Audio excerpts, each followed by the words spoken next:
Keir Starmer has a big problem on his hands.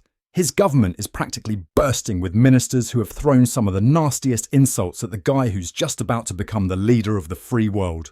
And yeah, I'm talking about Donald Trump. Let's start with Foreign Secretary David Lammy.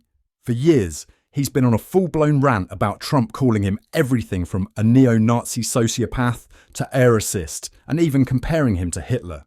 Just this week, Lammy had to scramble to reverse course, insisting, "The UK has no greater friend than the US." Quite the pivot, right? And it's not just Lammy. We've got Starmer's deputy, Angela Rayner, who's called Trump a buffoon, and Ed Miliband, who's described him as a racist, misogynist groper. Health Secretary Wes Streeting, he chimed in, labelling Trump an odious little man. Now, with Trump set to be the 47th President of the United States, this special relationship Britain claims to have with the US is hanging on by a thread. Starmer is doing his best to spin it, saying he's had friendly and productive conversations with Trump. But how much can we really believe that? Here's where it gets even messier. Not long ago, Trump was threatening to sue the British government for election interference because, reportedly, 100 Labour activists, allegedly funded by Kamala Harris's campaign, headed stateside to give her campaign a boost. Breaking US election law, anyone?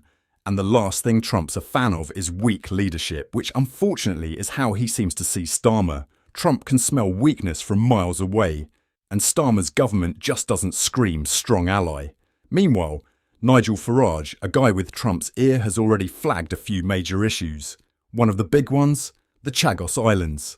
Lammy's been backing an agreement to hand them over, but this deal could jeopardise a critical US-UK military base. Is that a fight the UK really wants with Trump's America? So what does Starmer need to do? Well, first, he's got to apologise. Yes, really. And not just him, Lammy too. Then, maybe, take a serious look at backing out of that Chagos deal. And it wouldn't hurt if he stopped cozying up to Europe either. Trump is pro-Brexit, and doubling down on Europe might just close the door on the good trading terms Britain needs with the US.